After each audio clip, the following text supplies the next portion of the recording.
Casemiro, a swing and a miss, and then does what Casemiro does. He's got Ronaldo racing through. Ronaldo! Goal number 700 of his club career. Ronaldo is the best player in the world if you counted the number of goals he's scored. Here's how he went from 15 years old with racing heart syndrome to the world's #1 player. From humble beginnings, born into a poor family in the Portuguese Madeira Islands, his mother worked multiple jobs and his father was an alcoholic, which ultimately led to his death by Ronaldo's 20th birthday. But the problems were only just starting. He moved to mainland Portugal to play for Sporting Lisbon, and at 12 he was bullied because of his accent. But in true Ronaldo style, he ignored the haters and pushed on. One incident ended with him throwing a chair at a teacher. At this point, his mother decided he should focus his attention on football. By 14, he believed that he had the talent to make it as a semi-professional player, agreeing with his mother to stop education and focus on developing his skills. A clear sign that from an early age, Ronaldo was all in on becoming a professional footballer, a level of passion and focus that very few people possess. Ronaldo's trademark winning mentality was apparent even as a youth player. Future club and international teammate Nani recalls a moment that left him awestruck and inspired. Ronaldo felt like he'd been fouled in a game, but the referee didn't give the correct decision. The opposition team then went on to score from that decision. Ronaldo was so disappointed that he started to cry on the sideline, but his coach told him to keep pushing hard. So Ronaldo got himself back onto the pitch and found himself on the end of a cross where he scored a 2-touch backheeled goal. Even at an early age, Ronaldo showed signs that he could change the game whenever he wanted. However, it wasn't to be a smooth transition into the professional ranks. In fact, far from it.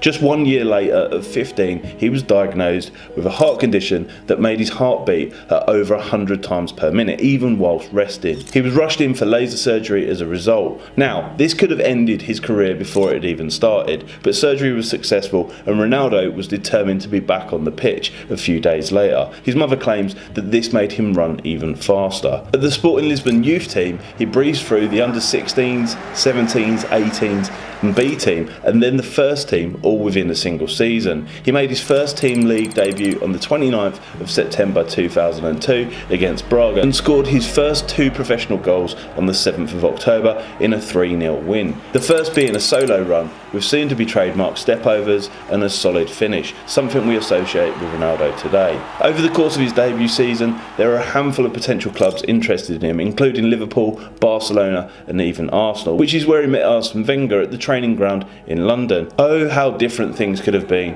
had it not been for a fateful August night in 2003 where Sporting Lisbon defeated Manchester United 3-1 at Lisbon's newly built stadium.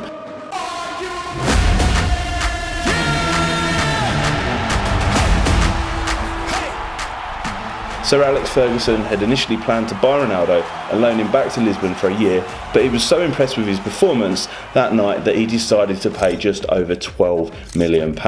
As he said, for one of the most exciting young players he'd ever seen. This was a record for the most expensive teenager at the time, a theme in Ronaldo's career that was yet to be determined. Manchester United. He's crying out to be hit.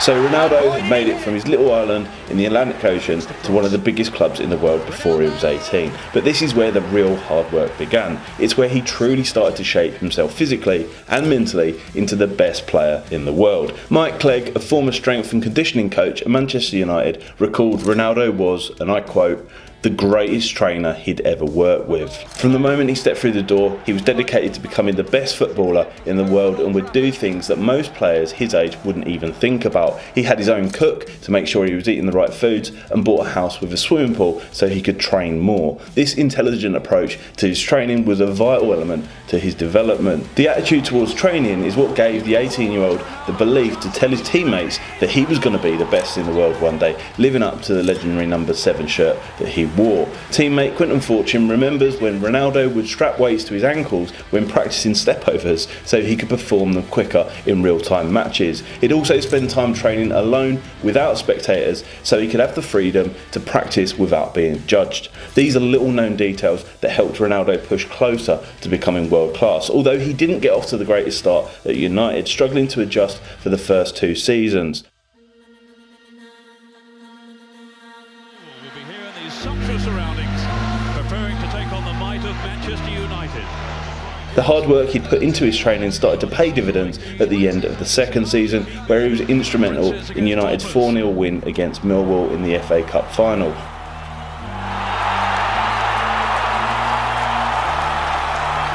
Both through scoring and contributing teamwork. This triggered some momentum that gave him the confidence to grow into his role as a prolific goal scorer and important player for United, as well as living up to the reputation as the most expensive teenager in football history. His hard work in the gym and on-pitch training started to show as he was no longer the skinny boy nicknamed Noodle, a name that was created for him by his Sporting Lisbon teammates. Cristiano had an interesting couple of years that helped him shape between 2005 and 2007. There was a training pitch bust up with a teammate, Ruud van Nistelrooy, around about this time. Van Nistelrooy criticised how he played, but instead of throwing a tantrum and reacting within himself, he used this as an opportunity to learn and change his playing style. The showboating entertainer stopped, and his intensity for the task at hand would increase. And he finds the net with a brilliant shot.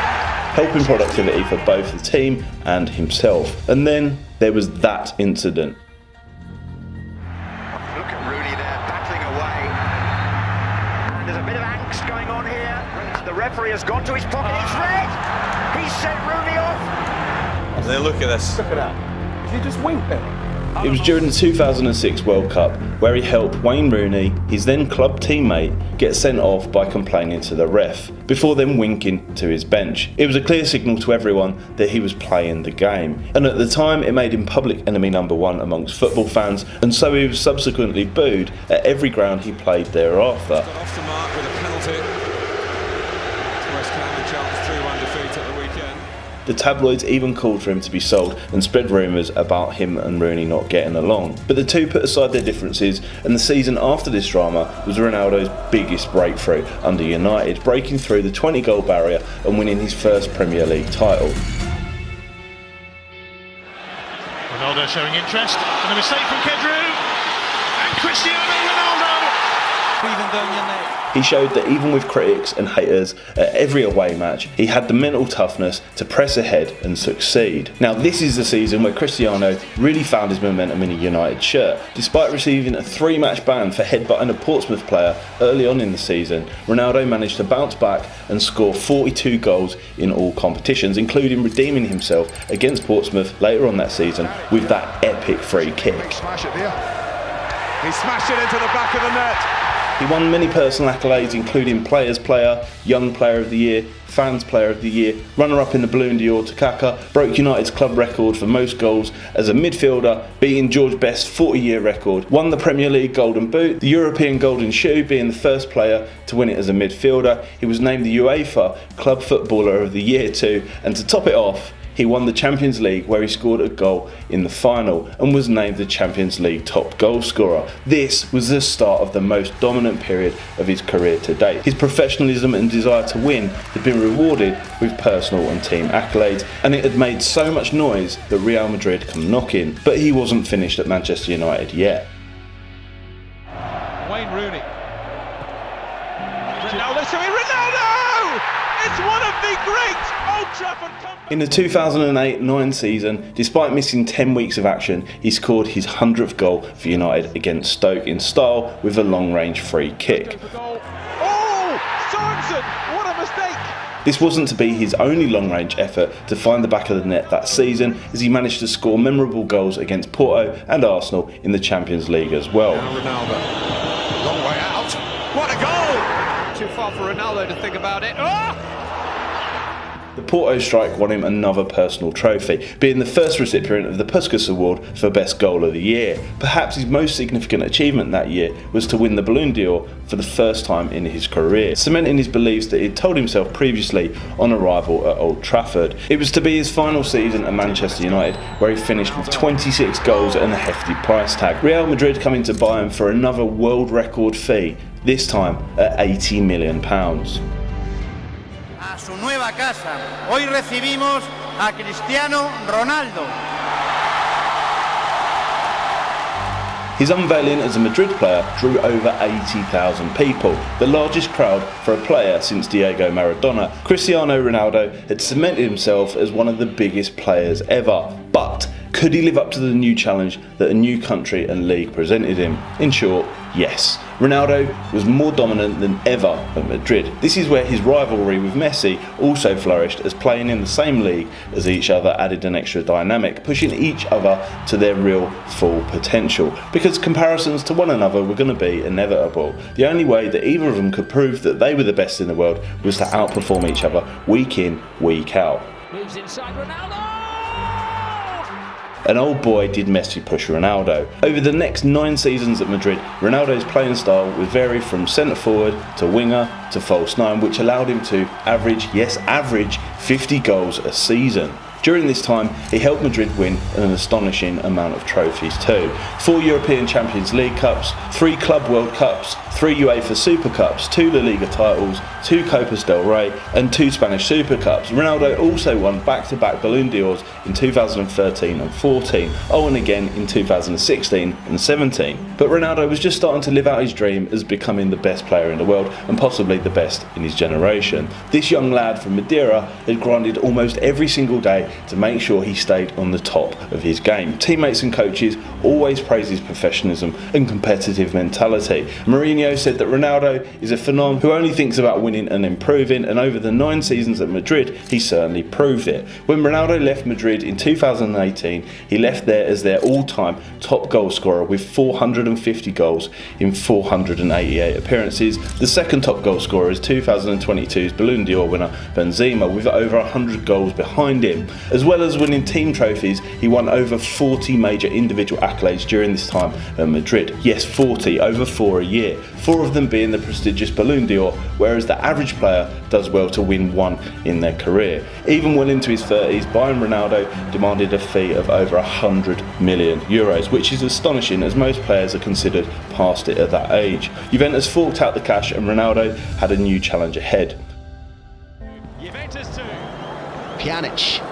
Good ball in, Ronaldo! During his time in Italy, Ronaldo scored 101 goals and added 2 league titles to his already enormous trophy cabinet. But despite over 100 goals and more silverware, it was clear that something wasn't right at Juventus. It was a disappointment for both club and player when they were unable to capture the Champions League title. So the Portuguese superstars' ascent continued once more. There was speculation that Ronaldo was going back to the Premier League, but it was uncertain where. Legend has it that he agreed personal terms with Manchester United's rivals, Manchester City, but they pulled out of the deal due to costs. But the same day that City pulled out the deal, his former club Manchester United offered him another. They even pulled out Sir Alex Ferguson to try and persuade him. So Ronaldo returned to Old Trafford, where many people thought he was written off and too old to play in the Premier League. Rashford playing it in.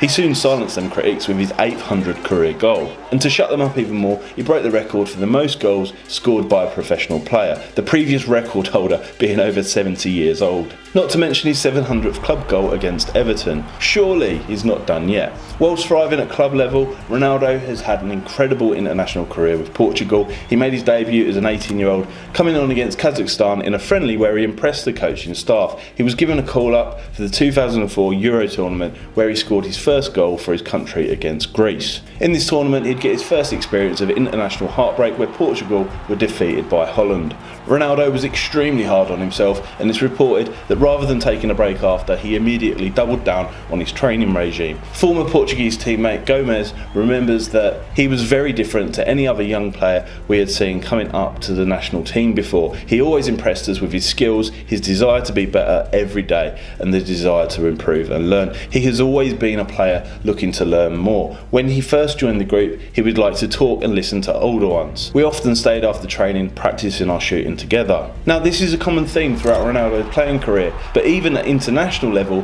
he wanted to improve and was willing to put the extra effort in to make sure he did. He was given the permanent captaincy in 2008, where he felt the responsibility to carry his country to glory. No doubt the heartbreak of 2004 lingered in the back of his mind, but his determination to win that had cultivated over the years came in handy when he took Portugal to the Euro finals in 2016. Ronaldo.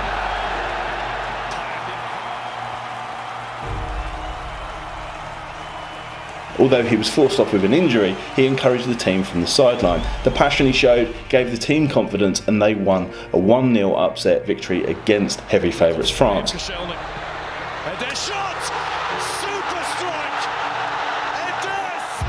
Being the underdog has never fazed Ronaldo. His winning mentality must have been contagious, giving other players the belief that they can win because he's on the team.